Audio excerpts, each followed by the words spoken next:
Ang kwentong ito ay hango sa totoong buhay. Karanasan ito ni Ador. Taong 1958, Villarreal, Samar.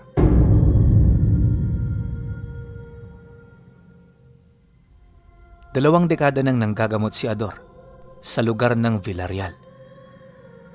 Di man siya noon gaanong bantog sa lugar, maraming tao ang nakakakilala sa kanya. Kakaiba ang estilo ng panggagamot ni Ador, kaya lahat ng mga sumusubok sa kanyang kakayahan, umuuwing punong-puno ng pagkamangha. Kung hindi nyo kasi naitatanong, isang dangkal lang ng pinausukang kawayan ang kanyang ginagamit sa panggagamot. Lahat ng karamdaman na tutukoy nito, at kapag napangalanan niya na ito, doon na niya papainumin ng langis ang biktima. Pagkatapos nun, maghihintay na lamang sila ng ilang araw bago ito mawala. Tama kayo nang narinig, hindi siya kagaya ng mga albularyong kapag ginamot ka, oras lang ang itatagal magaling ka na. Kay Ador kasi pinuno, araw talaga ang kinakailangan. At sa loob ng mga araw na yon, maraming bagay ang pwedeng mangyari. Kaya yung mga biktima na lumalapit sa kanya na may nakaaway na taong may alam sa lihim na karunungan, hindi niya hinahayaang makauwi pagkatapos ng gamutan. Aalis lang ito sa kanyang puder sa oras na wala na itong iniinda sa katawan. Dahil sa ganun niyang estilo, hindi niya maipagkakailang marami na rin ang mga nilalang ang may lihim na galit sa kanya. May pagkakataon ding nakakatanggap na siya ng mga pagbabanta, pero hindi yun dahilan para tumigil siya sa kung anuman ang kanyang nasimulan. Naniniwala si Ador, manghadlang sa kanyang dakilang gawa ang mga ganoong bagay. At kahit ano pa ang sabihin ng mga ito, mananatili siyang matatag sa mga bagay na kanyang pinaniniwalaan. Dahil sa kanyang paninindigan, kahit ikaargabyado pa ng kanyang pamilya, patuloy siyang tumutulong sa kapwa. Habang tumatagal na marami na sa kanyang nagbabanta, mas lalo naman siyang nagiging matalino sa kanyang mga pasya sa buhay. Kung dati, nakatuon lang din ang kanyang karunungan sa pagtulong at panggagamot, sa mga panahong ito, palihim na rin siyang nag-aaral ng kombate. Espiritual na pakikipaglaban ang forte ng kanyang lakas, kaya dito nakatuon ang buo niyang atensyon. Bagaman nababawasan nito ang kanyang pansin sa pamilya, hindi naman niya ito gaanong ipinag-aalala. Alam niya kasing suportado siya ng kanyang asawa, lalong-lalo na ang 3 niyang anak. Para sa kanya, yun lang ang mahalaga. Wala siyang pake kung kalaban niya ang mundo. Basta ang importante, magawa niya ang kanyang tungkulin para sa Diyos at tao. Sa pagsapit ng taong ito, naging maayos ang pasok ng bagong taon. Di man gaano karangyaan ang buhay, naging masaya ang pagsalubong nila sa bagong linggo. Punong-puno ng kasiyahan ng lugar, na animoy hindi alintana ang nakaambang panganib sa hinaharap. 2 linggo ang lumipas pagpasok ng buwan ng Pebrero, dumagsa sa kanyang pamamahay ang mga pasyenteng nagmula sa karatig lugar. Sa unang araw pinuno, napakarami ang pasyenteng nagpatingin sa kanya. Bawat isa mayroong bahid ng presensya ng aswang at mambabarang, kaya habang ginagamot niya ito, panay ang pagtatanong niya. Ilang oras pa ang lumipas, nang makaharap na niya ang panghuling pasyente, dito siya kinilabutan sa kanyang mga naramdaman. Yung batang yon kahit musmus pa lang, nasisiguro niyang nakatikim na ng karne ng tao. Bago rin niya simula ng panggagamot dito, sinubukan niya itong kausapin ukol sa mga nararamdaman nito. Ang kaso lang, hindi yun nakakapagsalita. Huli na rin niya nang malaman sa mga kasamahan nito na ipinanganak pala itong pipi. Dala naman ang kanyang pagkagulat, dali-dali niyang tinanong ang binatilyong nagdala sa bata. Nang marinig naman ito ang kanyang sinabi, hindi na ito nagdalawang isip na magsalita sa kanya. "Manoy Ador, ampun ho kasi itong si Gabriel eh. Abusado ho ang umampun sa kanya dati, kaya nung makita namin siyang punong-puno ng bugbog, kami na ho at ng pamilya ko nagtulong-tulong para siya'y maalagaan. Awa naman ho ng Diyos. 3 taon na siyang naninirahan sa amin. At sa totoo lang, ngayon lang ho siya nakaranas ng ganito eh. Naisip ng mga magulang ko, baka dahil lang sa trabaho. May mga albularyo na rin naman kaming nilapitan pero walang bisa ang mga gamot na ibinigay nila. Dagdag pa nito na, dahil sa ganoong sitwasyon, nagdesisyon na silang hanapin siya. Di naman ito naging mahirap, lalo pat kilala na rin itong si Ador sa lugar na kanilang pinagmulan. Nang marinig naman niya ang sinabi nito, di naman niya maiwasang mapaisip. Ang buong akala niya kasi, ang nauna nitong pamilya na tinirahan ang may sala kung bakit ito nakakain ng karne ng tao. Sa pagpapatuloy naman ng kanilang pag-uusap, unti-unti siyang nagkakaroon ng masamang kutob ukol sa nangyari rito. Naisip niya kasi na hindi sala rin ang pamilya nitong tinakasan, kundi marahil ay ang pamilya nito na kasalukuyang kinaaniban ang may sala sa lahat-lahat ng nangyayari sa bata. Bagaman naisip niya ang ganoong posibilidad, hindi niya muna ito ipinagtapat dahil hangad niyang maunawaan ng binatang kasama nito ang tungkol sa sitwasyong kanilang kinakaharap. Pagkaraan pa ng ilang minuto, nang maibahagi na niya ang punto niya, dito na siya nagsimulang magpaliwanag. Hindi naman sa pinag-iisipan ko ng masama ang inyong pamilya. Pero kasi may kutob ako nagmumula ang sakit nito sa loob ng inyong bahay. Di ako sigurado, ngunit meron itong posibilidad na mangyari. Kaya ako naman nasabi to, ay para hindi kayo mabigla. Ilang beses na kasi ako nagkaroon ng kaaway, nakapamilya pa mismo ng aking tinulungan. Ayaw ko itong maulit, kaya hindi mo rin ako masisisi kung ako ay nagdodoble ingat. Ngayon oy, tatanungin kita. Ano ang gagawin mo kung sakaling mapatunayan ko ang mga alegasyon kong ito? Tatanggapin mo ba? O kagaya ka rin ng iba na magmamatigas para lamang masunod ang gusto mo? Dahil kung yan lang din naman ang mangyayari, abay nag-aaksaya lang tayo ng oras dito. Nang marinig naman ito ng binatilyo, mariin itong inilahad na mahalaga sa kanya ang bata, kaya nga niya ito sinamahan. Nangako rin itong makikipagtulungan sa kanya kung sakali mang mapatunayan niya ang kanyang agam-agam. At kung magkakamali naman siya, sapat na para dito ang paghingi niya ng tawad. Dahil sa sinabi nito, napangiti lang naman itong si Ador. Hindi niya kasi maisip noon kung sinong humubog sa magandang ugali ng binata. Kung makipag-usap ito sa kanya, para na itong matandang nakakaalam na ng mga bagay-bagay. Di nagtagal, nang magkasundo na silang dalawa, pinasok na niya sa kanyang silid ang nanghihinang bata. Pinahintay niya rin sa labas ang mga kasama nito at ang pinapasok lang niya sa loob ay ang mga taong nagmamalasakit sa kanyang pasyente. Maya-maya pa, nang maihanda niya ang lahat, dito na niya sinimula ng kanyang panggagamot. Malubha ang kalagayan ng bata, kaya ilang beses niyang sinukat ang katawan nito gamit ang kawayan.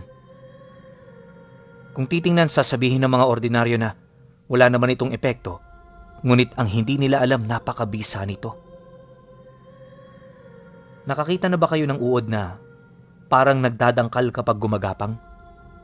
Maniniwala ba kayong ang mga uod na ganun merong daladalang mutya kapag Biyernes Santo? Si Ador mismo nagpatotoo nito, pinuno, dahil siya ang isa sa nagmamay-ari ng mutya ng uod. Ayon kay Ador, na tuwing Biyernes Santo ang mga ganoong uri ng uod ay nagdadala ng tilas ng mga uod na nauna sa kanilang isilang. Ang mga tilas na yon ang nagtataglay ng kanilang mga mutya. Ngunit kinakailangan mo ring mag-ingat sa pagkuha nito sa kadahilan ng may mga tilas na hindi kahusayan sa panggagamot ang tinataglay, bagkus isang malakas na sumpa. Katunayan, marami ng mga albularyo ang nabiktima sa tilas ng uod na dangkal-dangkal. Yung ilan sa kanila, hanggang sa namatay, naniwala talagang mutya nito ang kanilang nakuha. Ang hindi nila alam, sumpa pala ng mutya ang sumakop sa kanilang katawan. Ipinapaalala rin niya na ang mga ganoong uri ng sumpa, literal na walang lunas, maliban na lamang kung ang Diyos mismo ang magpapahintulot na ikay gumaling. Kaso lang masyado itong imposible sapagkat may batas ang langit, hinggil sa kalayaan pagdating sa pagdedesisyon ng bawat individual. Kalahating oras pa ang lumipas. Nang matapos naman niya ang kanyang ginagawa, bahagya naman siyang napaatras nang mapansin niyang dumilat bigla ang mga mata ng pasyente. Ibinuka rin ito ng napakalaki ang kanyang bunganga na animoy may kung anong bagay ang lalabas doon. Matapos naman niya itong masilayan, dali-dali siyang kumuha ng langis, sabay patak nito sa bibig ng bata. May mga sinasambit din siyang kataga na hindi maunawaan ng binatilyong nakatayo malapit sa kanya. Maya-maya pa, pagkatapos niyang mapatakan ng langis ang bunganga nito, dito na yun dahan-dahang kumalma. Nang maisara na ng bata ang kanyang bunganga, laking gulat na lamang ng mga malapit nitong kamag-anak nang may lumabas na sisiw sa loob ng salawal nito. Pagbagsak nito sa sahig, agad naman yung namatay. Kasing itim ng uling ang sisiw at ang amoy nito hindi katanggap-tanggap. Lahat nga silang nasa loob, napatakip ng ilong, pag-alingasaw ng laman loob ng nilalang. Dahil dito, agad naman siyang kumuha ng supot para kunin ang sisiw. Akala ng mga nakakita itatapon lang niya ito sa labas, kaya hindi nito maiwasang magtaka nang mapansin nitong nagpapabaga siya ng uling sa kusina. Dala naman ang kuryosidad ng binata, tinanong siya nito ukol sa kanyang ginagawa. Manoy Ador, ano hong sisiw na yan? At bakit ho kayo nagpapabaga ng uling? Yanggaw ito, Noy. Hindi ito pwedeng itapon kung saan-saan dahil kapag ginawa ko to, may posibilidad na lumipat ito sa iba. Maaring sa mga hayop na nakakain sa labi niya o mga taong aksidente ritong makaapak. Lagi niyong tatandaan, may buhay ang bertud, kaya kahit patay na ang sisiw na ito, buhay pa rin ito sa loob. Ito'y matyagang naghihintay sa mga nilalang na aksidenteng makakakuha sa kanya. Dahil sa sinabi ni Manoy Ador, napatahimik ang binata. Gustuhin man itong sumagot, sadyang wala pa sa kapasidad ang isip nito na makaunawa. Matapos naman nilang mag-usap, mabilis naman niyang pinagbaga ang uling. Nung magawa na niya ito, inilagay niya roon ang sisiw. Sa maniwala man kayo o hindi, agad itong naglabas ng napakaitim na usok. Ilang minuto itong bumalot sa kabuuang bahay, kasama nung amoy na hindi nila mawari kung saan nagmumula. Basta napakabaho talaga. Kung nakamoy na kayo ng sinunog na aso, ganun ang baho nito. Dahil sa pangyayari, marami sa mga naghihintay sa loob ang napilitang lumabas. Lahat sila nagreklamo sa kanya ukol sa amoy na nalanghap nila. Nang marinig naman niya ang hinaing ng mga kasama ng kanyang pasyente, di niya ito gaanong pinansin. Para sa kanya kasi, isang kamangmangan ang magreklamo ng ganoong bagay, lalo pat nasa lugar sila ng albularyo. Nakahanda rin ang kanyang mga dahilan kung sakali mang tatadta rin siya nito ng mga katanungan. Awa naman ng Diyos, walang nagreklamo sa kanyang ginawa.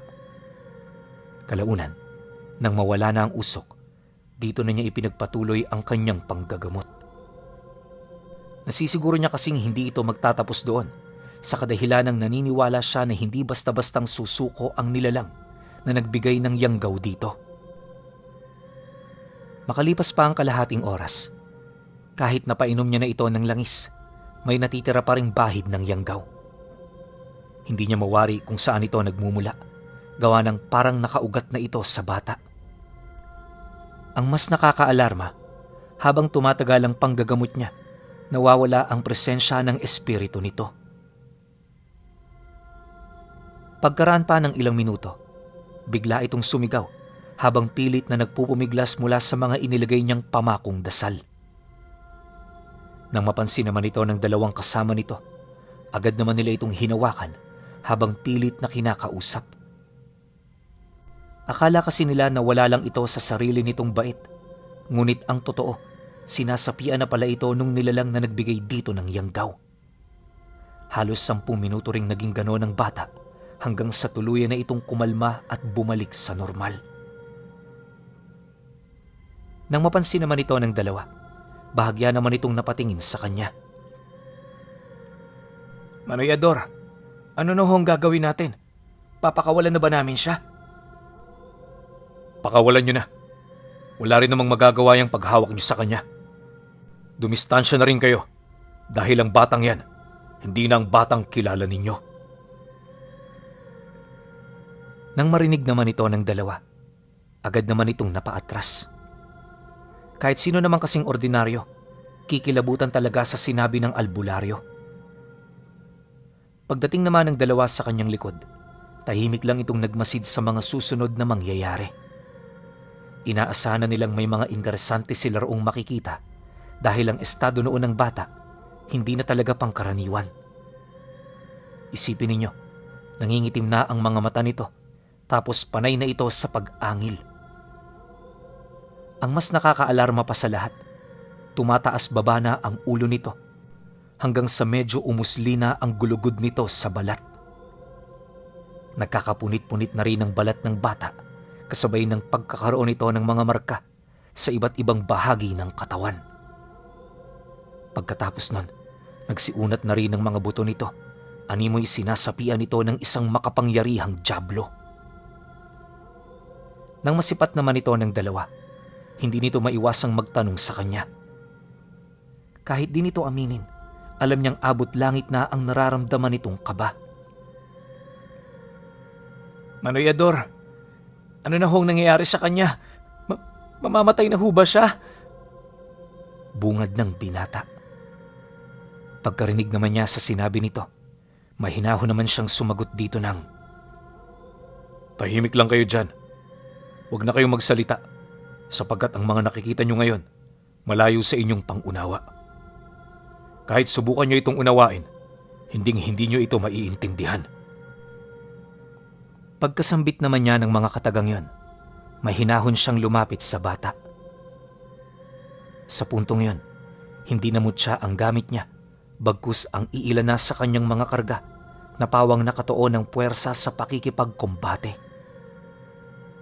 Birhing Maria at dasal ni San Miguel ang kanyang daladala, kaya pagpakawala niya nito, agad namang napako sa higaan ang espiritong nakasapi sa bata. Halos buong lakas pang nagpupumiglas ang nilalang pero wala na rin itong nagawa. Nang mapansin naman ito ni Ador, dahan-dahan siyang umupo sa tabi nito. Kahit nag-aangil ang nilalang at inaambahan siya nito ng saksak, di siya roon nagpasindak gawa ng alam niya ang lakas ng bisa ng mga usal na pinakawalan niya. Maya-maya pa, bigla namang napatahimik ang espiritu sa loob ng katawan nito nang ilabas niya ang medalyon ng San Benito na halos 1.5 pulgada ang kapal. Gawa ito sa purong ginto at wala itong butas. Palagi lang rin itong nakalagay sa kanyang bulsa, gawa ng hindi ito pwedeng gawing habak o isuot. Pabor naman to para sa kanya dahil unang-una, gumagamit din siya ng 3 pico Roma. Alam nyo kasi, may mga agimat na hindi pwedeng ipagsabay sa kadahilan ng magdudulot ito ng pagkabaliw sa nagtatangan. Kagaya ng 3 pico at San Benito, di yan pwedeng pagsabayin. Napakalakas na tangan yan, kaya makakagamit lang yan ng sabay ay matataas na uri ng antingero, dibino, o hindi naman kaya yung meron talagang wagas na pananampalataya. Mga taong mararamdaman mo talagang mabubuti ang loob at merong natural na abilidad. Dagdag pa niya na, madalang niya lang ginagamit ang usal nito, lalo pat masyado itong nakakapagod. Gayunpaman, sa kabila ng ganoong epekto, napaka-epektibo naman ito pagdating sa kanilang mga kalaban. Pagsilay naman ng nilalang sa medalyon ng San Benito, halos hindi nito maipagkakaila ang matinding takot sa kanyang mga mata. Anong gagawin mo dyan? Ilayo mo yan sa akin! Ilayo mo yan sa akin! At bakit ko naman ilalayo? Wala pa akong ginagawa, kaya huwag ka munang masindak masyado. Kala ko ba malakas ka kasi sumapi ka? Yun pala, kagaya ka rin ng ibang mga duwag. Pero alam mo, yung mga nauna sa'yo, hindi sila kasing tanga mo. Sila kasi tinawag ko pa at kinulit habang ikaw nagkusang magpakita. Nang marinig naman ito ng nilalang, halos putaktihin siya nito ng mura at sumpa. Kulang na nga lang ilibing siya nito ng buhay para lamang maibsan ang galit nitong nararamdaman. Ngunit sa kabila nito, hindi yun umubra. Ang lahat ng sumpang pinakawala ng espiritu, nabaliwala niya. Kaya naging posible ang ganoong hakbang nang wala siyang ginagawa ay dahil sa wala itong masilip na butas sa katawan niya. Alam niyo kasi pinuno, kadalasan sa mga sumpa at bati ng kaliwa, nakakapasok sa ating katawan sa pamamagitan ng ating mga kasalanan. Yan ang dahilan kung bakit obligado tayong humingi ng kapatawaran sa itaas. Balik tayo sa kwento. Nang mapansin naman ng nilalang na parang hindi siya nito naaapektuhan, dito na ito nagsimulang magtanong sa kanya. Pilit nitong binabago ang mga paksa ng usapan nila na animoy isa itong estratehiya para mabigyan niya pa ito ng oras na kinakailangan nito. Ngunit sa kasamaang palad, masyadong matalino itong si Ador para makalusot ang ganoong taktika. Nang maramdaman niyang may ginagawang alas ang nilalang, agad niyang pinasok ang katawan ng bata, sabay hanap ng espiritu nitong nagtatago. Ilang segundo lang ang itinagal ng kanyang paghahanap bago niya ito tuluyang makuha. Paghawak niya sa espiritu nito, agad siyang bumalik sa kanyang katawan, bitbit ang kaluluwa ng nilalang na nakakulong sa orasyon ng Birhen. Kagaya ng ginagawa ng ibang albularyo, inilagay niya ito sa garapon at ipinatong sa altar. Matapos nun, bumalik siya sa kinaroroonan ng bata para muli itong painumin ng langis. Isang lagok pa lang nito, agad na yung nakatulog. Upang hindi naman lumala ang mga sugat nito sa katawan, binalutan niya ito ng benda. Kalaunan, nang medyo kumalma na ang tensyon sa paligid nila, muli niya itong pinakiramdaman. Habang ginagawa niya ito, di pa rin niya maiwasang magtaka, gawa ng naroon pa rin ang bahid ng Yanggaw. Inakala niya kasing napulbos niya ito, gawa ng unang-una, patay na ang taong gumawa ng aral. Dahil sa ganoong pangyayari, inabisuhan niya ang dalawang kasama ng bata na paunahin ng umuwi ang mga kasamahan nitong naghihintay sa labas. Dagdag pa niya na hindi sila makakaalis noong mismong araw at kinakailangan nila roong manatili ng ilang linggo hanggang sa tuluyan na itong gumaling. Nang marinig naman ito ng binata, di naman ito maiwasang mapatanong. Maging ito man kasi pinuno, inakala talagang tapos na ang kanyang panggagamot. Akala ko ho, Manoy Ador, tapos na eh. Ano ho bang nangyayari? Bakit mananatili pa kami rito sa inyo ng isang linggo? Di man ho sa minamadali namin kayo, pero kailangan din kami ng aming pamilya. Tsaka, hindi pa ho kami nakakapagpaalam sa kanila. Dahil sa sinabi nito, agad naman niya itong kinumpronta. Alam niya kasing kinakailangan ding malaman ng mga ito ang mga bagay na natuklasan niya. Nakumpirma ko na ang pinagmula ng Yanggaw. Napaslang ko na rin ang taong may gawa nito. Pero hindi ko mawari, bakit may bahid pa rin ng Yanggaw ang batang ito? Noy, maniniwala ka bang kung sasabihin ko sa'yo na ang lola mo ang may gawa?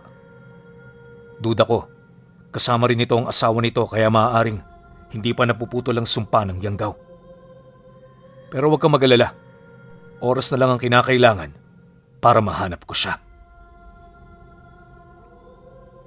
Nang marinig naman ito ng binata, bigla naman itong napaalma. Hindi yun nagsasalita pero baka sa mukha nitong pagiging aligaga. Di na rin niya ito makausap hanggang sa magdesisyon na itong umuwi. Alam ni Ador kung ano ang ibig sabihin nun ng binata.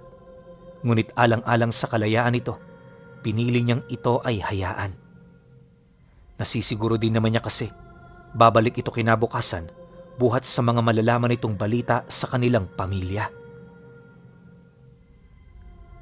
Ilang minuto pa ang lumipas. Binigyan na rin niya ng silid na mapagpapahingahan ang isa pa nitong kasama. Kampante naman siyang patulugin ng taong yon sa kanila, lalo pat ramdam din niya ang pagiging mabuting tao nito. Matapos niya itong maihatid, muli siyang bumalik sa kinaroroonan ng bata para pagmasdan niyong matulog. Habang pinagmamasdan niya ito, di niya maiwasang mapatanong sa kanyang isipan kung bakit ito ang napiling biktima ng mga nilalang na merong halang na kaluluwa. Bukod kasi sa musmus pa ito, kita mo sa mga mata nito ang pagiging inosente sa mundo. Nakakaawa ka namang bata ka. Hindi ko masasabing malas ka dahil kahit papaano pinahintulutan ka ng Diyos para mabuhay. Siguro meron siyang balak para sa'yo. Huwag kang mag-alala. Pagkatapos nito kukup-kupin kita at ituturing bilang tunay na kapamilya. Kinaumagahan, pagising niya, agad niyang binisita ang bata. Nang masipat niyang nagpapahinga pa rin ito, tumuloy na siya sa kinaroroonan ng lalaking nagbabantay. Nadatnan niya ito sa kusina ng kanilang bahay, tahimik na nagkakape kasama ng kanyang mga anak. Nang mapansin naman niya nagkakasiyahan ng apat, di niya na ito nilapitan pa. Sa halip, ang inuna niyang kausapin ay yung asawa niyang nagbibigay ng mga pagkain sa mga pasyenteng nakapila. Paglabas naman niya ng bahay, bumungad sa kanya ang nasa humigit 8 pamilyang naghihintay. Bawat isa sa mga ito nagbabakas sakali na mapapagaling niya ang mga karamdaman ng kanilang mga kadugo. Matapos naman niya itong masilayan, hindi na siya nagpaasa. Sa lalong madaling panahon, inilahad niya rito ang kasalukuyan niyang sitwasyon. Nang marinig naman ito ng mga naghihintay, wala naman itong nagawa kundi ang sumunod. Lahat yon pinauwi ni Ador. Sa loob ng 3 araw, hindi siya tumanggap ng pasyente gaano man ito kalubha. Dahil dito, may mangilan-ngilang nagalit sa kanya. Naunawa naman niya ito, ngunit hindi rin niya maipagkakaila ang sarili niyang dahilan. Sa isip-isip niya, kung kaya niya lang itong pagsabay-sabayin, gagawin niya talaga eh. Ang kaso lang, masyado itong mahirap, lalo pat nangangailangan ng mas malalim na atensyon ang batang biktima ng yanggaw. Dagdag pa niya na obligado siyang mag-ipon ng lakas dahil anumang oras pwedeng sumapi ang natitirang aswang. Pagsapit naman ng 10:00 ng umaga, dumating ang binata. Pagpasok pa lang nito sa kanilang bakuran, nasipat niyang hingal na hingal ito at parabang natatakot. Maya-maya pa, nang makalapit na ito sa kanya, agad naman itong nagsalita ukol sa dala-dala nitong balita. Ayon sa binata, nung umuwi siya sa kanila, sinalubong siya ng lolo niyang galit na galit. Pinagtatataga nito ang taong makita nito habang walang patid na pinagmumumura. Sinubukan nitong kausapin ng mga kadugo nila pero hindi talaga nagpapaawat ang matanda. At kahit medyo may edad na ito, walang naglalakas loob na lumapit gawa ng alam nila na nagtataglay ito ng agimat. Sa pagpapatuloy ng ganoong pangyayari, inakala nilang mahihirapan silang pakalmahin ito. Pero nang makita siya nito, dito na ito nagsimulang magsalita ng kung ano-ano. Dagdag pa nito na wala itong ibang sinabi sa kanya maliban sa mga pagbabanta. Inilahad ng matanda na hindi ito titigil hanggat hindi napapaslang ang albularyong nilapitan nila. Nangako rin itong papaslangin nito ang albularyo kasama ng batang sinisisi nito sa mga nangyari. Ayon sa matanda na hindi mamamatay ang kanyang asawa kung hindi sutil ang bata. Nang marinig naman ni Ador ang sinabi ng binatilyo, minabuti naman niyang kumalma. Kahit alam niyang medyo nakakabahala ang mga nangyayari, pinili niyang maging mahinahon upang makapag-isip ng paraan. Ito ang huwag mong kakalimutan, Noy. Kapag mataas ang emosyon, mababa ang karunungan. Mag-iingat ka palagi sa iyong pagpapasya. Ano man ang gagawin mo, isipin mo palagi ang magiging resulta. Tandaan mo, ang pagsisisi ay parang buntot. Palagi yang nasa huli. Hinding-hindi mo mapapansin hanggat hindi ka nalalagay sa alanganin. Dahil sa kanyang sinabi, kahit papaano naging mahinahon naman ang binata. Maya-maya pa, nang makapag-usap na sila ng maayos, inabisuhan niya itong maging kalmado. Ipinangako niya rin ditong hindi sila masasakta ng matanda kahit anong gawin ito. Ilang oras pa ang lumipas, pagtungtong ng takip silim, habang abala ang kanyang mga anak sa pag-aayos ng kanilang mga kagamitan sa labas, dumating na nga ang inaasahan niyang panauhin.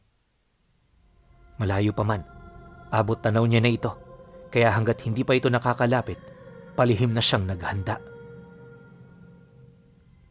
Kalaunan, nang makarating na ang matanda, sa bakuran pa lang ng bahay, walang habas na itong nagwawala.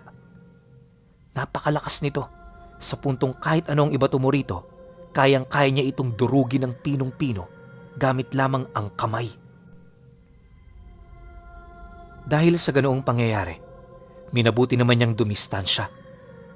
Hindi rin siya nagsalita upang hayaan lang ang nilalang na lamunin at ipahamak ng nararamdaman nitong galit. Lingid kasi sa kaalaman nito, umaga pa lang nakakalat na ang patibong sa kanyang bakuran. Pagkaraan pa ng ilang minuto, bigla naman itong sumugod, dahilan para magsambit na siya ng mga buhay na salita. Tigalpot sa bulag muna ang kanyang pinakawalan bago niya inutusan ang mga espiritual na sandatang nakalathala sa mga inilibing niyang garapong naglalaman ng mga buhay na salita. Sa isang iglap, nagsiuslian mula sa ilalim ng lupa ang hindi mabilang na mga sandatang nagliliwanag. Tumagos ito sa lahat ng parte ng katawan ng nilalang hanggang sa hindi na ito makakilos. Gayunpaman sa kabila ng sitwasyon nito, nakakaya pa rin itong magmura at magsabi ng kung ano-ano sa kanya. Ngunit imbis na magalit, tahimik niya itong nilapitan, sabay dikit ng medalyon sa noo nito. Paglapat pa lang ng medalyon ng San Benito, agad na naagnas ang balat nito sa noo, hanggang sa lamunin na ito ng nagngangalit na apoy. Saksi ang dalawang binata sa ginawa niya, at maging ito man hindi makapaniwala sa kanilang mga nakita. Matapos ang insidente, parang bulang naglaho ang presensya nito. Napansin din niyang wala ng kakaibang baho sa loob ng bahay, indikasyon na naalis na niya ng tuluyan ang yanggaw ng bata. Labis naman itong ipinagpasalamat ni Ador Pinuno, gawa ng yon ang naging simula ng kanilang masayang pagsasama. Yung bata ring nailigtas niya noong mismong gabi, ang nagtangan ng lahat ng karunungang meron siya.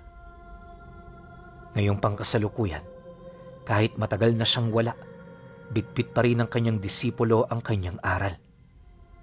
At dahil dito, ni minsan hinding-hindi nito makakalimutan ang kanyang maestro na si Ador, ang matalinong albularyo na nagtatanga ng mutya ng uod.